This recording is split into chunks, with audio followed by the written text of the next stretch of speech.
ہمارے پرنسپل کے پاس اچھا کہ ان کو فوراً ریلیو کر دیجیے، وہ یہاں پروفیسر مقرر کیے گئے ہیں، ریڈر ہیڈ اچھا مقرر کیے گئے ہیں. علی گڑھ میں؟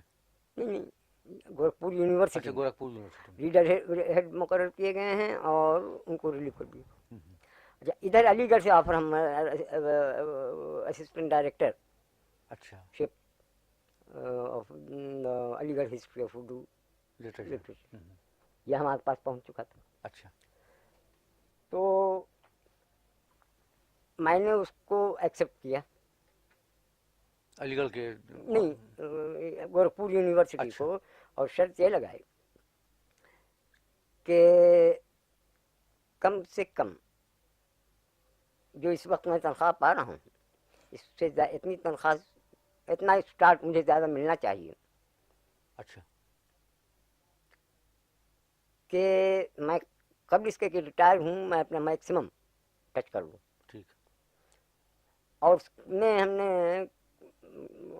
ایک مثال پیش کی کہ آپ ہندی ہیڈ کو جو لے گئے ہیں تو اتنے انکریمنٹ زیادہ دے کر کے لے گئے. ٹھیک ہے.